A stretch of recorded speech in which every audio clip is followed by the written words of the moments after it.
की सफलता शासन और प्रशासन से पर निर्भर होती है। और अभी कुंडलपुर में एक महा आयोजन हुआ और उस आयोजन में जब कमिश्नर पवन जी जैन जैसे जो सागर संभाग से आपके यहाँ के हैं, जिन्होंने अपना वहां तन मन धन लगाया, ऐसे पवन जी जैन के लिए जोरदार तालियां बजाएं। पहले भी गुरुदेव ने जब ये आयोजन वहां पर भी किया था कुंडलपुर में, पहले जब गुरुदेव के संपर्क में, उस समय भी पवन जी जैन का बहुत बड़ा योगदान रहा था। ऐसे पवन जी जैन अपना प्रश्न पूज्य महाराज श्री चरणों में रख रहे हैं। पवन जी बोलिए आचार्य गुरुवर विद्यासागर मुनि महाराज की, मुनि संघ की, महाराज श्री के चरणों में और मुनि संघ के चरणों में त्रिवार नमोस्तु। महाराज जी, शंकाएं तो पूरा जीवन शंकाओं से भरा हुआ है। बस एक शंका महत्वपूर्ण यह है कि कई बार अपने कर्तव्यों के निर्वहन के दौरान, जब हम अपनी शासकीय कर्तव्यों का निर्वहन करते हैं, तो एक तरफ कर्तव्य होता है, दूसरी तरफ वो मानवीयता होती है जो गलत तो है लेकिन मन दुखता है। महाराज जी, किसी ने शासकीय भूमि पर अतिक्रमण करके मकान बना लिया है, एक तरफ कर्तव्य है कि उसका मकान तोड़ना है, आदेश भी है सरकार का, लेकिन दूसरी तरफ वो व्यक्ति है जो मकान बना के सालों से रह रहा है।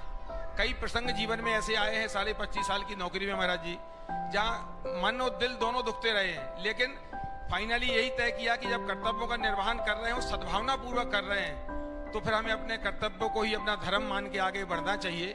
मन और दिल दुखा है तो उसके लिए क्या उपाय होना चाहिए महाराज जी की कम से कम दोनों चीजें ऐसी हो जाएं जहाँ की अपने जो हमारे कर्तव्य हैं उनका भी निर्वहन हो जाए और किसी गरीब आदमी की आत्मा भी ना दुखे। एक बार मुझसे एक सवाल किया कि बिल्ली यदि चूहे को पकड़ रही है और हम चूहे को बचाते हैं तो बिल्ली भूखी रह जाती है, हम लोगों को इसका दोष नहीं लगेगा क्या? तो हमें क्या करना चाहिए? मैं समझता हूँ आपने जो सवाल किया इसके पीछे ऐसा ही कुछ भाव। मैंने जो उत्तर दिया पवन जी, मैं समझता हूँ आपके लिए बहुत अच्छा समाधान मिलेगा। मैंने कहा कोई चिंता मत करो, बिल्ली को भूखे रखना भी धर्म नहीं है और चूहे की जान जाना भी अच्छी बात नहीं, चूहे की जान बचाना हमारा कर्तव्य है। मैं तुम्हें एक समाधान देता हूँ। बोले क्या? बोले कुछ मत करो, बिल्ली के आगे दूध का कटोरा रख दो, चूहा अपने आप बच जाएगा। नमस्कार। समझ गए ना? मैं समझता हूँ अब मुझे और व्याख्या करने की आवश्यकता नहीं पड़ेगी। आप जैसे अधिकारी जो संवेदनशील, हर चीज का रास्ता निकाल सकते हैं।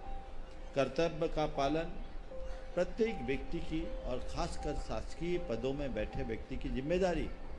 लेकिन एक बात जरूर ध्यान रखना चाहिए कि व्यवस्था समाज के लिए है, समाज व्यवस्था के लिए नहीं है। बस इस संवेदनशील सवाल को सामने रखें। हमारा समाज जिससे सुरक्षित रहे और व्यवस्था भी बनी रहे, दोनों चीज़ों को लेकर के काम करना चाहिए तो काम होता है। अगर व्यवस्था के पीछे हम समाज के हितों को खंडित करते हैं तो मुझे उस उद्देश्य से ही भटकाव दिखाई पड़ता है। तो मैं यही कहूँगा फिर से, बिल्ली को भी सुरक्षित रखो और चूहे की भी जान बख्शो।